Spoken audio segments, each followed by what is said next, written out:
Yeah, let's do a companion to that earlier one yesterday. Yeah, just highlighting things of the video series, History of Propaganda.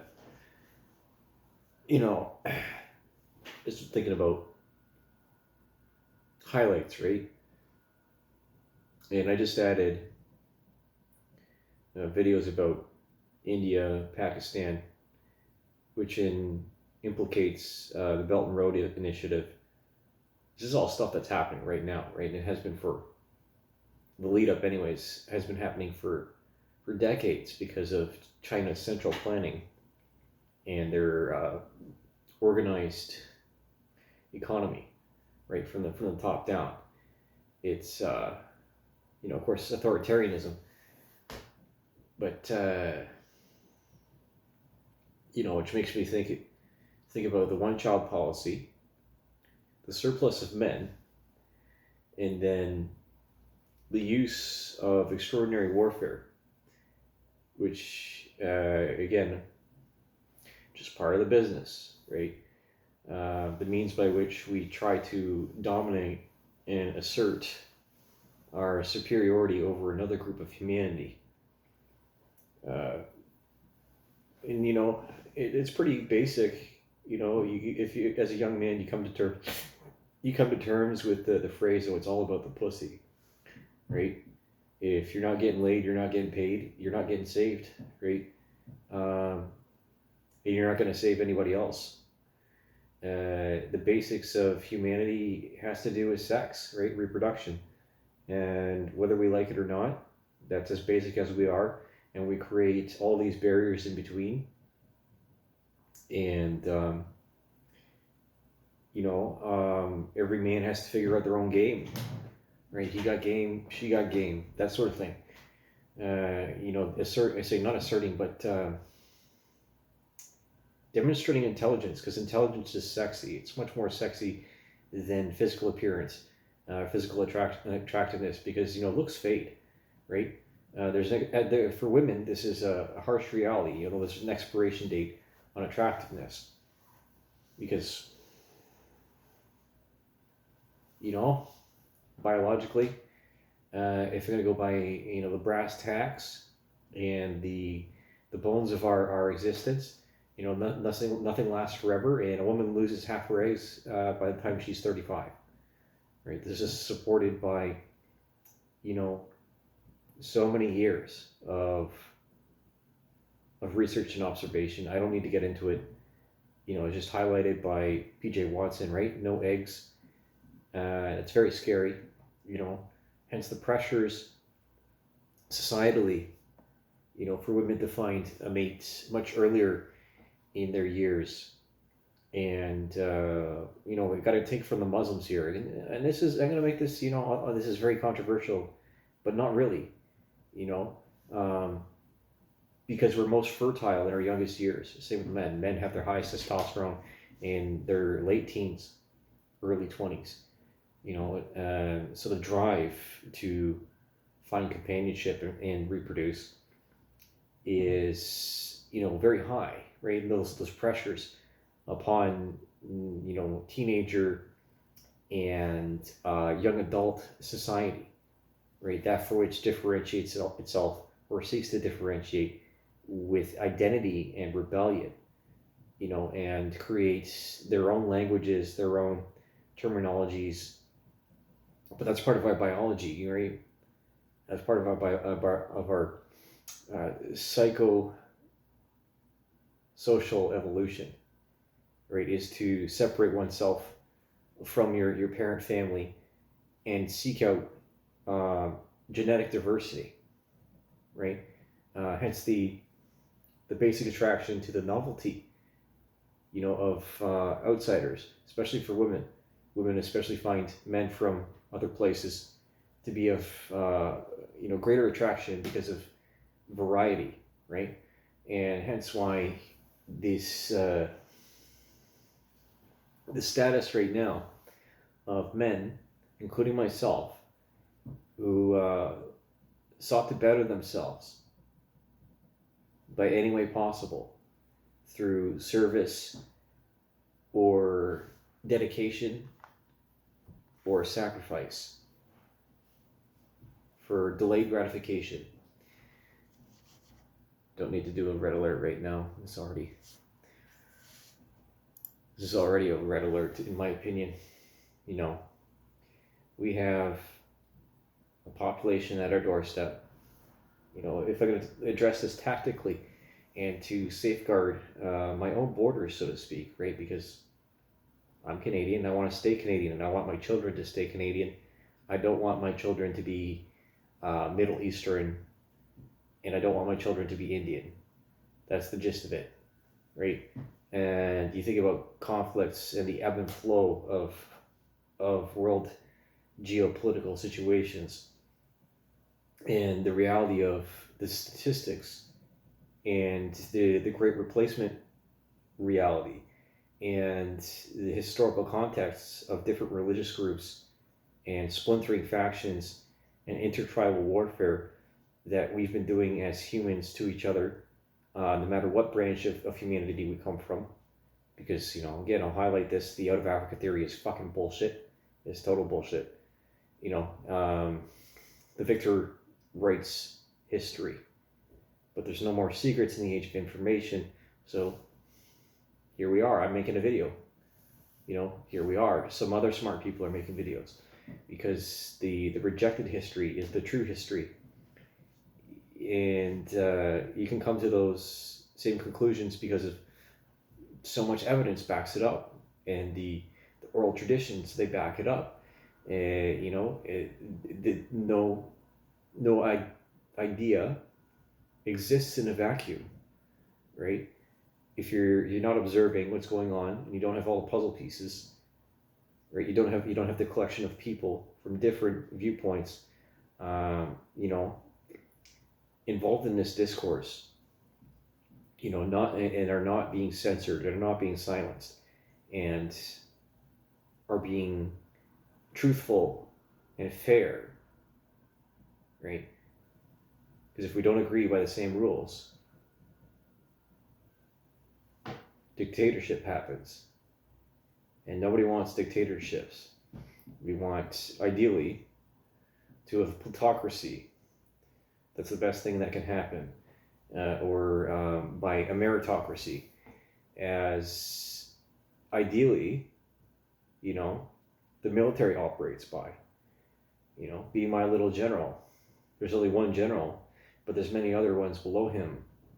He has to answer to the general himself or herself, has to answer to a political pressure. It's very different than the command structure. You know, anyone that is in the forces will tell you that, you know, or any other organization that for which takes care and looks out for people's lives. Because when you have that much responsibility, you don't do something unless you know what you're doing. Or if you don't have the qualifications, you don't do it. Because it could put yourself or someone else in danger. That's how risky life actually is. And the risk, as I see it right now, is heir apparent. And if I don't say something, and if other people don't say something, and if we don't analyze data and logically deduce and communicate what is actually happening, then I deserve the fate that I get.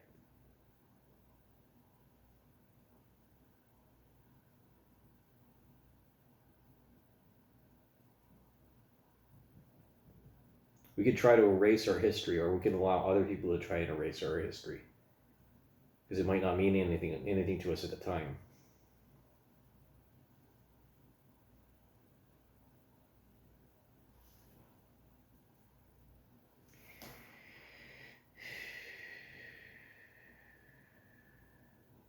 You erase history, you erase the people.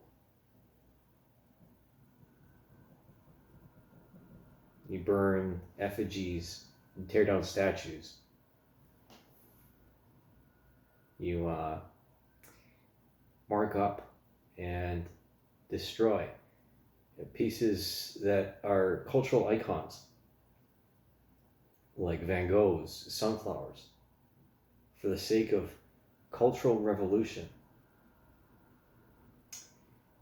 You know, it's an uncomfortable thing to say, but women are like children. They're like children. If you and women actually would prefer to be treated like a child with less responsibility. Again, uncomfortable opinions and observations that a lot of the time women don't want to do leadership positions. They want a man at the front, very much so. It worked for thousands of years. Why did we decide to change it? Because of external influence and the corruption of power, the concentration of it. When so few people hold so much, then, you know, the counterbalance is going to happen. A revolution is going to happen. The silent revolution. Let's see this one, silent revolution, the quiet revolution.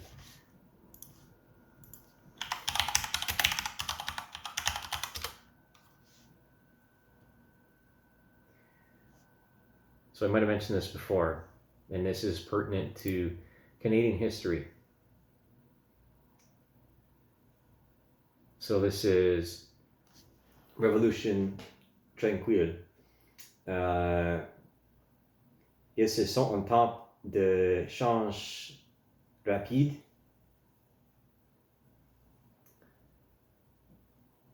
If I'm going to ad-lib, right? Expérience en Québec dans le 1900 shit 1900 I don't remember 60. This vivid yet paradoxical description of the period was first used by an anonymous writer in the Globe and Mail.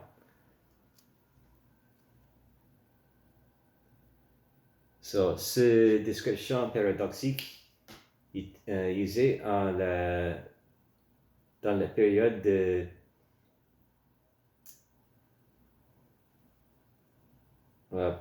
par d'un écrire le Globe and Mail.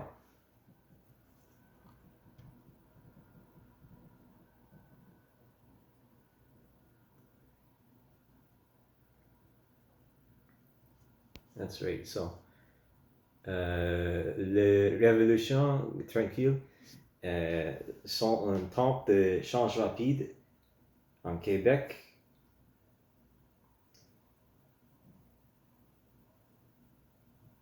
So I can say, you know, obviously, I can say simple stuff. Again, if you don't know the language, if you don't know the history, don't fuck with it. Honestly.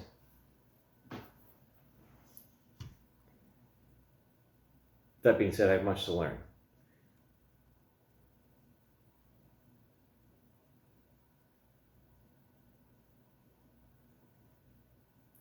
So, in the election on the 22nd of June, 1960, the Liberals broke the hold of the Union Nationale, taking 51 seats and 51.5% of the popular vote, as compared to the latter 43 seats and 46.6% of the vote. Sir Jean Lesage, le Parti Québec libéral, developed a coherent and wide-ranging reform platform.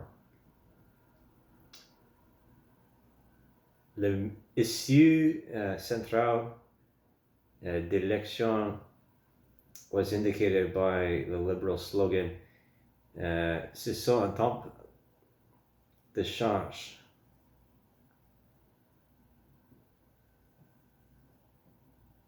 As a new middle class battled for greater control of Quebec's economic resources bitter and divisive attempts were made to redefine the role of Francophone society in Canada. See, the patterns are easy to see when we're willing to look at them without anger, without bitterness, and without contempt. Because when we're too nice to other cultures and we're too nice to other people, then we allow ourselves to be exploited.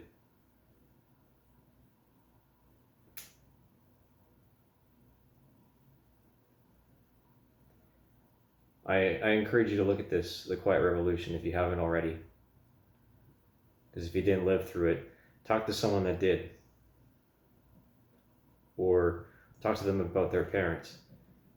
Because it involves, in my opinion, a cultural context of the Acadian expulsion and the Anglophone exodus.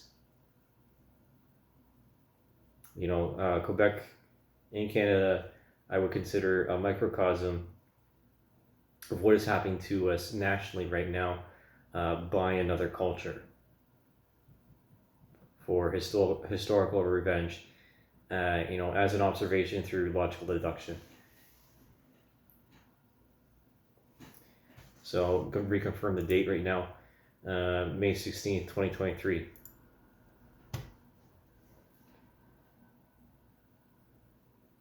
That's that. Things are always changing. That's it, that's all. Bien. Allons-y et à bientôt.